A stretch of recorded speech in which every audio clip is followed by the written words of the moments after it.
इधर आके बैठो तुम। हाँ, कल एक दो बच्चों ने पूछा था मैडम आपने फ्लेजम नहीं बताया। मैं खुद कंफ्यूज हो गई थी एक्चुअली कि फ्लेजम क्या है, भूल रही थी। तो दैट इज म्यूकस। ठीक है, जो वाटर कंटेंट होता है बॉडी में।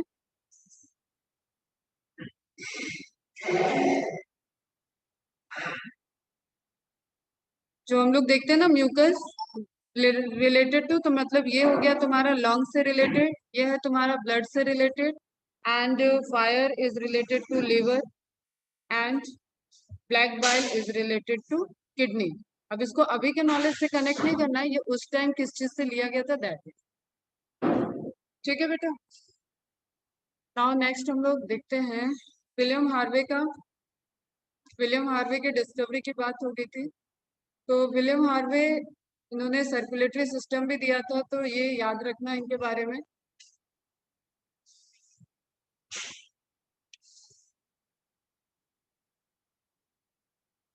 इन 1628 द इंग्लिश फिजिशियंस, ये अंडरलाइन कर लेना, इंग्लिश फिजिशियंस। ठीक है, William Harvey announced a revolutionary theory stating that blood circulates repeatedly through out the body.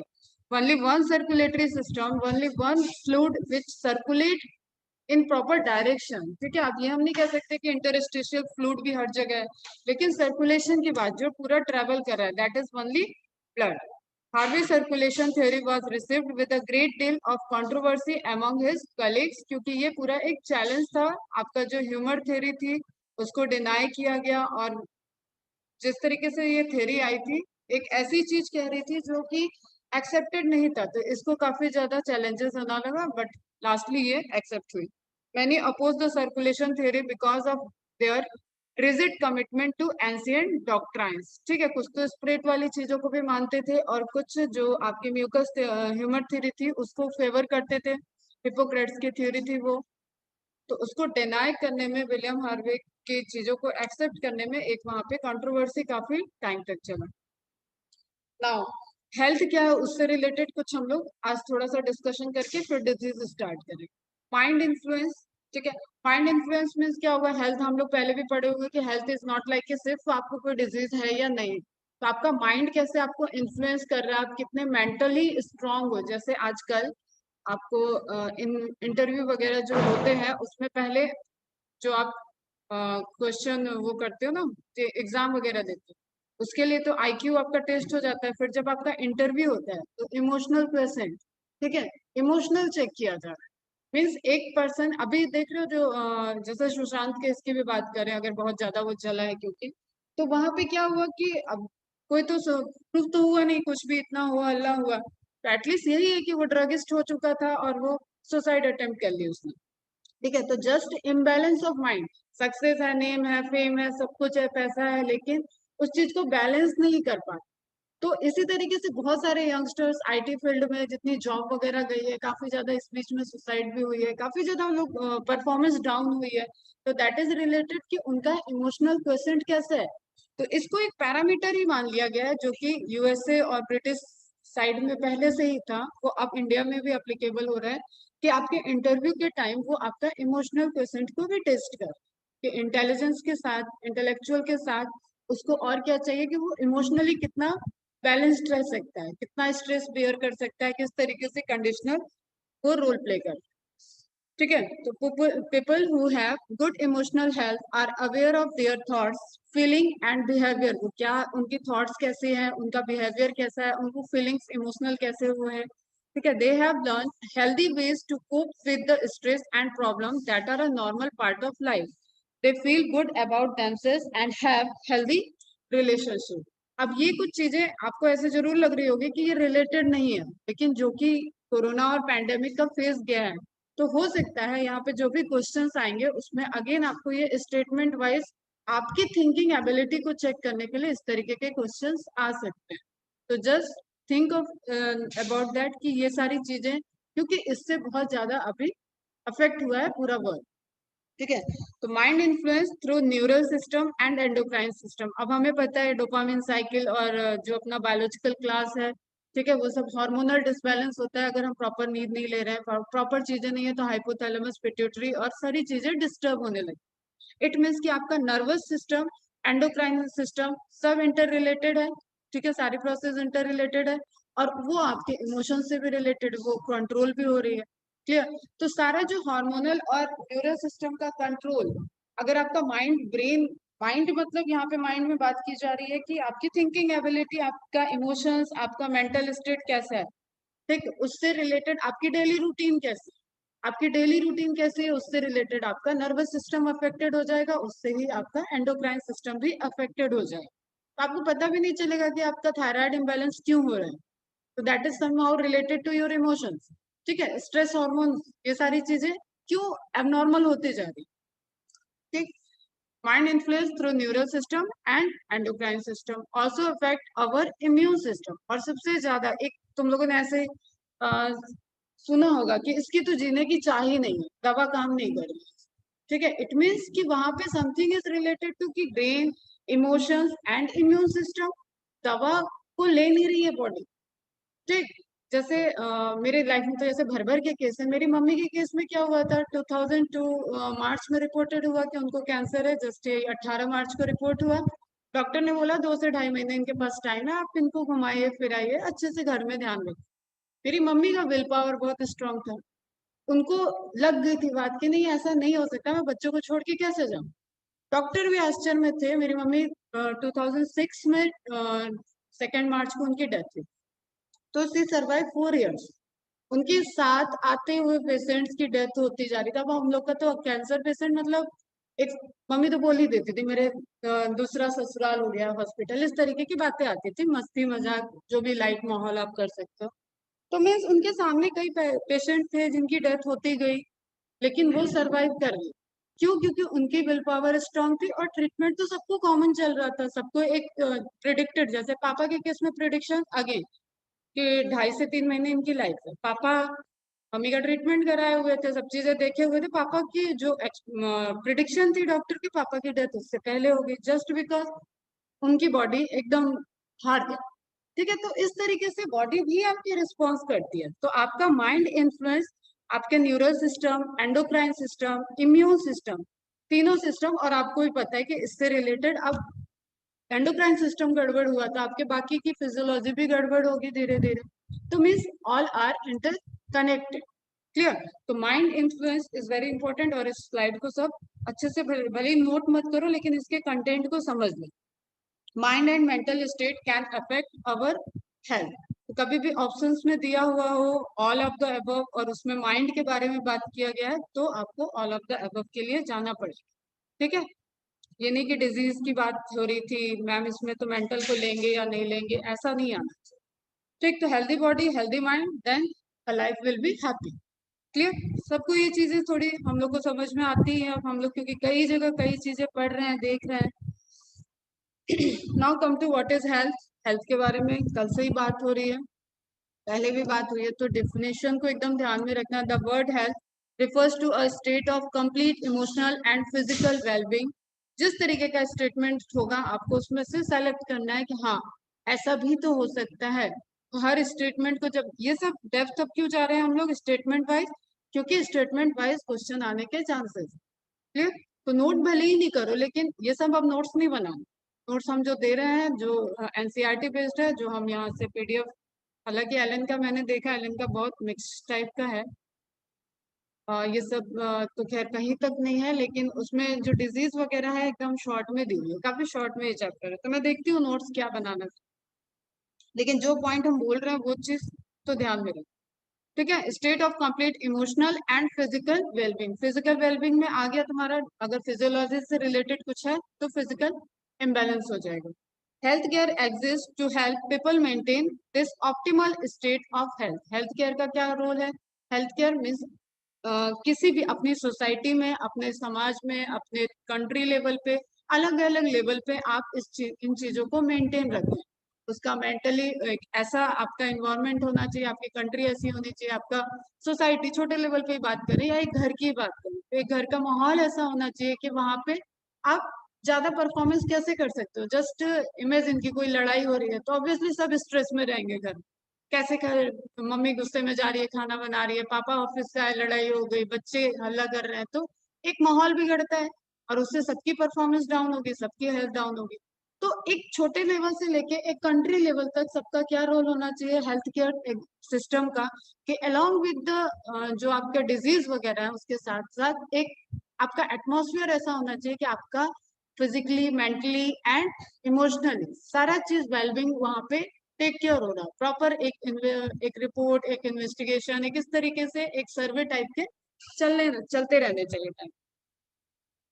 Physical, mental and social well, मतलब तुम लोग ये समझ लो कि मेडिकल वाले फील्ड में बहुत कुछ है करने को, सिर्फ डिजीज और क्योर और डॉक्टर बन के ऐसा ही नहीं है। अगर तुम कल को एक डॉक्टर बनते हो तो ये सब चीजें कई अलग अलग तरीके से, मतलब जिसकी जैसे सेटिस्फेक्शन मिले, जैसी चाह हो, वो उस तरीके से कर सकते हैं। जैसे छोटे छोटे आप क्या बोलते हैं उसको, नॉलेज बेस्ड प्रोग्राम करा दो, नुक्कड़ नाटक टाइप के आप करा रहे हो, अवेयरनेस फैला रहे हो, गांव रूरल एरियाज को टच करो। एक डॉक्टर बनने का मतलब ये नहीं होता कि डॉक्टर बन गए और काम खत्म। ठीक है, कहीं आप देखो, आप अपने जिस गांव से जुड़े हुए हो वहां के लोगों की रिक्वायरमेंट फुलफिल हो रही है क्या। जैसे मेरे चाचा जी भी डॉक्टर हैं, उन्होंने पूरी लाइफ अपने गाँव में ही निकाल दी। जब हम लोग छोटे थे तो हमें पता था 3 गांव में अकेले मेरे चाचा जी डॉक्टर थे, तो वो निकले ही नहीं थे। मतलब पहले निकलने वाले मेरे पापा ही थे, इंजीनियर थे वो। चाचा को उन्होंने बोला आ जाओ प्रैक्टिस करो ये वो, चाचा कभी नहीं निकले। तो ऐसा था कि नहीं, 3 गांव, मतलब मैं आज तो है डॉक्टर गांव में, लेकिन 3 गांव में अगर कुछ हो रहा है तो दूर दूर तक डॉक्टर नहीं है, इसलिए चाचा मेरे कभी नहीं। अब चाचा की जगह मेरे कजिन बड़े ताऊ हैं, उनके बेटे काफी अच्छे डॉक्टर थे, रेडियोलॉजिस्ट हैं। वो सिंगापुर गए तो वापस ही नहीं आए, और उन्होंने इतने सपने दिखा रखे थे, मैं गांव में हॉस्पिटल बनाऊंगा, ये करूंगा वो करूंगा। आज मैंने तो 15 साल देख लिया उनको, वो वापस ही नहीं आए। तो लाइक कि आप डॉक्टर बन जाओ तो भी आपको बहुत कुछ है करने को, सिर्फ पेशेंट ट्रीट नहीं, आप सामाजिक लेवल पे भी बहुत कुछ कर सकते। So it refers not only to the absence of disease, but the ability to recover and bounce back from illness and other problems. ठीक है, जैसे मुन्ना भाई एमबीबीएस में देखो तो वो वहां मस्ती कर रहा है, अगर जेन्युइनली देखो तो उसमें वो ट्रीटमेंट तो क्या ही कर रहा था, उसको क्या नॉलेज थी। लेकिन वो इमोशनल वहां दिखाया हुआ है कि वो जीने की चाह जगा रहा है, झप्पी दे रहा है, अननेसेसरी की चीजें कर रहे हैं, लेकिन फिर भी एट द एंड वो क्योर हो रहा है, पेशेंट क्योर हो रहा है ना। आप बाकी लोग दवा दो, वो दवा काम कर रही है मुन्ना भाई की झप्पी से। तो लाइक कि आप डॉक्टर हो, अब ये नहीं कि सारे डॉक्टर ऐसे जोवियल हो जाए तो इलाज भी नहीं होगा, लेकिन एक आपको बैलेंस, कि आप दूसरी चीजों को बहुत रिजिड होके न दें। तो factors for good health include genetics, environment, relationship and education. ये समझ में आ रही है चीजें। A healthful diet, exercise, screening for disease and coping strategies can all enhance a person health. ठीक है, आपकी डाइट क्या है, आपकी डेली रूटीन क्या है, आप किसी भी स्ट्रेस कंडीशन से कैसे कोप अप होते हो, वो सारी स्ट्रेटजी आपकी एक पर्सन टू पर्सन, एक समाज, सबकी हेल्थ को डिफाइन करने के लिए, इम्प्रूव करने के लिए इंपॉर्टेंट रोल प्ले करता है। अब डब्ल्यूएचओ की डेफिनेशन पहले भी लिखी हुई है, वही डेफिनेशन है। A resource for everyday life, not the objective of living. Health is a positive concept emphasizing social and personal resources as well as physical capacities. This means that health is a resource to support an individual's function in wider society. जब हम individual के level पे, हमने कल बताया था ना कि जैसे वो इकोनॉमिक में हर हर इंसान का एक कंट्रीब्यूशन है।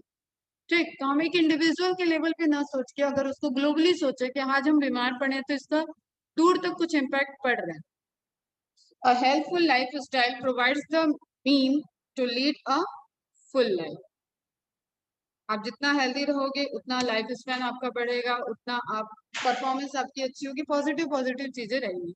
More recently, researchers have defined health as the ability of a body to adapt to new threats and infirmities. अब क्या होता है, जैसे हेल्थ हेल्थ की बात करें तो पहले तो यही था कि आप बहुत ज्यादा बीमारियों को ही हेल्थ मान, मतलब डिजीज हुआ इट मीन्स नॉट हेल्दी। ठीक है, लेकिन अभी क्या हो रहा है, अब होता जा रहा है कि मतलब इमोशनल चीजों को भी इम्पैक्ट कर रहे हैं, और आपका किस किस चीज है, जैसे आप एक अच्छे डॉक्टर की बात करो ना, तो एक डॉक्टर आपका अच्छे से काउंसलिंग करे, वो आपके बारे में सिर्फ ये नहीं देखेगा कि आप किस सिम्टम के साथ आए, वो आपकी डेली रूटीन की चीजें देखेगा, आपके पास्ट के बारे में पूछेगा। जैसे आप कभी अगर होम्योपैथिक डॉक्टर से अटेंड किए हो तो वो सिर दर्द करा देंगे। मतलब लेमैन अगर नहीं समझे कि वो डॉक्टर क्यों पूछ रहा है, वो फॉर्म ऐसे ऐसे भरवाते हैं जिसमें आपकी ऐसे ऐसे बातें, पर्सनल चीजें और सब कुछ, जिसका आपको लगेगा इसका कोई रिलेवेंट ही नहीं। जैसे मम्मी के केस में हम लोग लास्ट में एक होम्योपैथिक डॉक्टर के यहाँ गए, और गॉड की मर्जी उनको भी कैंसर ही हुआ 90 के एज में। 90 के एज में जो पूरी जिंदगी कैंसर के मतलब जाने माने डॉक्टर थे, और उनकी भी डेथ कैंसर से हुई। तो वो बहुत बोलते थे, बहुत पूछते थे, बहुत बात करते थे। तो मेरे पापा क्या इरिटेट हो चुके, तो वो अवॉइड करते थे, तो वहां जाके बाद वो हट जाते थे कि अब जो भी साथ में है वो दिखा ले। इस तरीके का पापा का नेचर हो चुका था।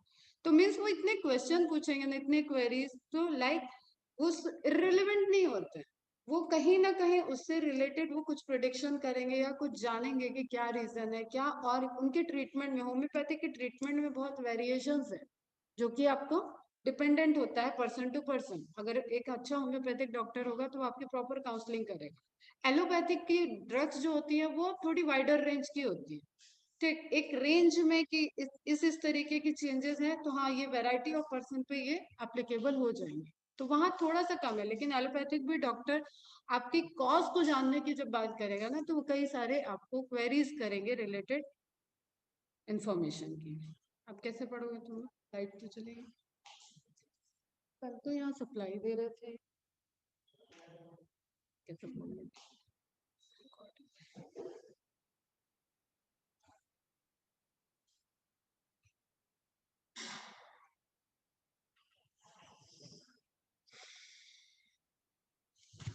चलो इधर आ जाओ तो सब, इस साइड आ जाओ।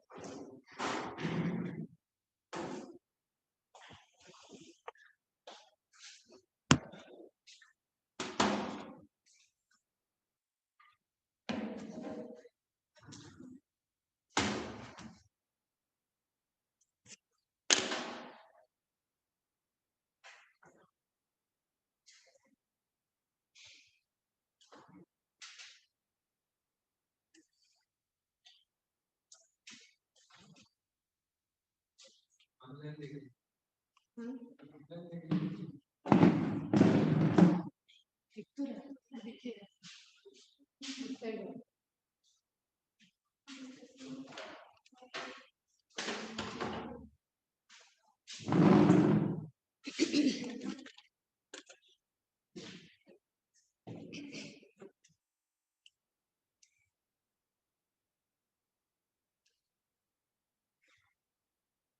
ठीक है, तो टाइप्स ऑफ हेल्थ में हम लोग देखें तो फर्स्ट हो जाएगा तुम्हारा फिजिकल हेल्थ।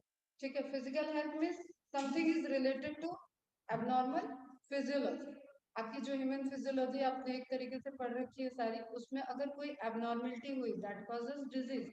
ठीक है, तो physical health in a person who experiences physical health, bodily functions are working at peak performance due not only to lack of disease but also to regular exercise, balanced nutrition and adequate rest. We receive treatment when necessary to maintain the balance. जो अभी तक हम लोगों ने health की definition पढ़ी, उसकी कोई इम्बैलेंस हुआ तो that is related to physical health.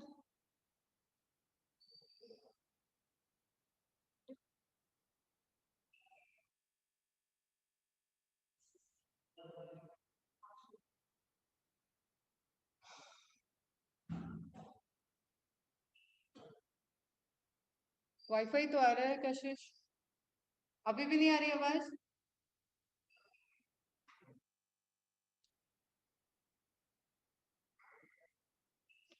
अच्छा, वो वाला वाईफाई आ रहा है। चलो ठीक है, लाइट चली गई यहाँ पे, मैं लेक्चर एंड कर रही हूँ। अभी आती है लाइट तो स्टार्ट करती हूँ। हाँ समझ गई मैं, वो अंदर वाले वाईफाई को कैच कर रहा है इसलिए कनेक्शन वीक हो। ठीक है, रिज्वाइन का मैसेज डालो।